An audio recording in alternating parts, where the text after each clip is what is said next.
today's video, I would love it to turn into a discussion down in the comments below. So if you're another fellow pet tuber or YouTuber content creator, if you're somebody who's just a content watcher, so you subscribe to channels, view videos, I want to know everybody's opinion for what makes a good channel, how do you get things going, what keeps you coming back. So even if you're somebody who usually doesn't comment, I challenge you to comment what your opinion is on this subject. So I get asked on a weekly basis if I have any tips or tricks for people who want to start making pet videos. So yes, I'm not the biggest pet tuber or even guinea pig YouTuber out there, but I do get asked, so I thought I would share. So the first thing, we're going to start our channel, so we need a channel name. So I would highly recommend either doing your first and last name or like first and middle name. That's always something classic and timeless that's not going to change. Or a very simple, easy to read, easy to understand name that has to do with what your channel's content's going to be about. So for myself, mine's Skinny Pigs 1. I chose Skinny Pigs because that was one of the main focuses of my channel. So another example would be Budget Bunny. Her channel was started off of owning rabbits on a budget. So something short, sweet, simple, and that gives people a rough idea of what your channel's going to be like. So next thing, how do you start getting the views and the subscribers now that you started your channel? What I personally wouldn't recommend is going into other people's comment sections and trying to fish people out of there by saying like sub for sub, come to my channel, check out this. If you subscribe to me, I'll subscribe to you. I personally am 100% more likely to check out your channel and subscribe to you if I find you're an active, polite, nice person in my comment section and in everybody else's. So just commenting solely like come to my channel and that's the only thing you ever post down below in people's videos, I don't think it's the best way to go, because you kind of deter more people than you bring in, and if you do bring some people in, they might not be even people who wanted to be subbed to your channel. So getting people organically by just being a nice, friendly, supportive person in the pet tuber community is probably the best way. 100% more likely to check out your channel if I notice you comment a lot and you're a nice, friendly person versus you demanding that somebody comes to your channel. That's my personal opinion. Other content creators might have a different one, but for me personally, that's something I've never done, and I've gotten subs just by being part of the community, part of other pet tubers channels. So now that you have your channel started, let's get some content on your channel. First thing I would recommend doing is making a channel trailer. I just did that at the beginning of the year, made a new one. So I would keep it about a minute or less. Highlight who you are, what your channel is going to be about, and maybe mention your schedule. Just keep it short, sweet, simple, so that when people click on your channel, that video automatically plays and they're going to get a rough idea of who you are, what your channel is about. So right from there, they can be like, oh, I'm interested, I'm going to subscribe. So doing your channel trailer can be your very first video. And then after that, you need to think about what's your schedule going to be, because this is something I think is huge for getting people attracted to your channel and staying. I just started this very beginning of last year, I think, and it really helped with people knowing when to expect my videos out. So I stick with Thursday and Sundays, and I stick with the exact same times too, so that people know, hey, Skinny Pigs 1 is having a video out today at this time. I'm going to hop over to her channel to check it out. So having your schedule and sticking to it is important. Pick something realistic for you. If just one video a week is all you can handle, that's awesome. Just stick with it and people will appreciate that. So now that we have our channel trailer, now we want to do quality content on our channel. So first thing I would highly recommend is purchasing yourself a decent camera. It does not have to be super expensive. My absolute favorite, which I'm using right now, is my Canon PowerShot SX710. Takes quality footage, great pictures when I want to use it, easy to use, not that expensive. Other one that I use is GoPro Hero 4. GoPros are so versatile and really compact, easy to take around with you. So many different cool mounts to put them on. So get yourself a camera. You can add in things like different mounts. If you get a GoPro, you can get a tripod thing. You can get lighting, because that's another super important thing. You need quality footage, but you also need good lighting. So videos that are done on cheap or poorly made cameras that are grainy, out of focus, or blurry, they're hard to watch, let's be honest. Or if a video is very gloomy and you can't even really tell what the person's talking about because you can't see it properly because the lighting's not good, again, you're going to lose interest. So if you're filming in a place that doesn't have the best natural lighting, even with the lights turned on, get yourself a ring light or spotlights, something to focus in on what you're talking about. So example, if it's a cage tour, you need to be able to see the cage and the guinea pigs and what you're looking at so that your viewers can feel like they're a part of the experience, not just trying to guess of like, is that a pig back there? I can't tell. You know, that kind of thing.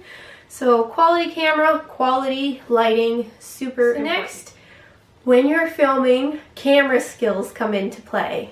You don't have to be a pro, but you have to keep in mind that you need things in focus in the camera's frame, within the camera frame, and when you're panning around, move slowly so that people don't get dizzy, so that it's not all jumbled. So one thing I noticed, maybe for a bit more for the younger generation, they might be filming something in point A, and when they think they're going to go to point B, the camera's all over the place. You're seeing the ceiling, the wall, the floor, somebody's sock, and you're kind of like, whoa, okay, what's going on here? So either get yourself an editor so that when you're filming one thing and then going to the next, you can cut out that in between and put the two clips together, or pan over slowly and just keep in mind that you're keeping things in frame, in focus, and not making people dizzy or confused about what's going on, because if you're watching a video and it's going all over the place, you're just like, yeah, I'm out. So next, I would highly recommend is to have planned videos. It doesn't have to be planned down to the very last minute, but think about ahead of time. What do you want to tape? What do you want to talk about? So when you have things planned, it's easier to follow for your viewers, and it's easier to speak in your videos. If you don't have things planned ahead of time, it's very easy to be like, you know, get lost in your train of thought, and it doesn't flow very well for the viewers, and it might be confusing about what you were speaking about. So if I have a long video like today, I have little points made out. I've practiced in my head what I'm going to say so that I can convey it to you in the best way possible. Nobody's perfect, but it's a lot easier if people can follow along with what you're speaking about. Next super important thing for the pet community is that you're giving out quality, safe, informative, and up-to-date information. So if you're doing videos with the old school way of looking after pigs, of tossing them in a small cage with pellets, you're not going to get today's viewers. It's 2018, so we need to show people how we care for guinea pigs in 2018. If I often look in the search bar and just put guinea pig cage tour or guinea pig information and see what videos come up, because I like to see if there's new people starting out and that I want to sub to. If I click on a video and it's a cage tour with a tiny cage, nothing happening inside of it right away, I personally am not interested. I want to follow people who go above and beyond, who show this is how you care for animals. I don't want to see the basics that are from 20, 25 years ago of how we thought guinea pigs should be looked after. I want to see the people who are going to inspire people to do better. So if you're somebody who wants to start a channel, do your research, have all the proper things, show people what it's like to own guinea pigs today in 2018.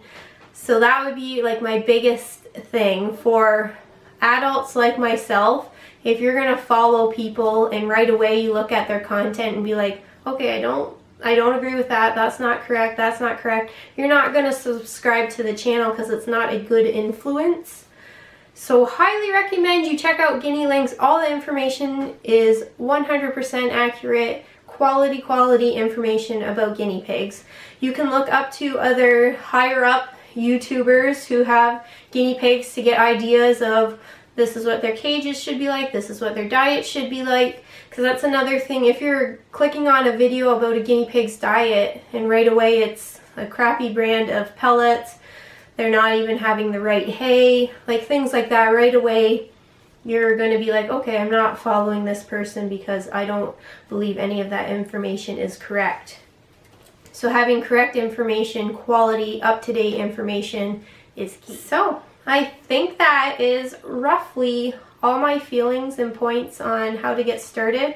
I'm just going to do a really quick brief over of things that I've done in the past 3 years to really get my sub count up and view count. So it was probably about 3 years ago that I decided that yes, I want to do guinea pig videos and make them consistent and quality.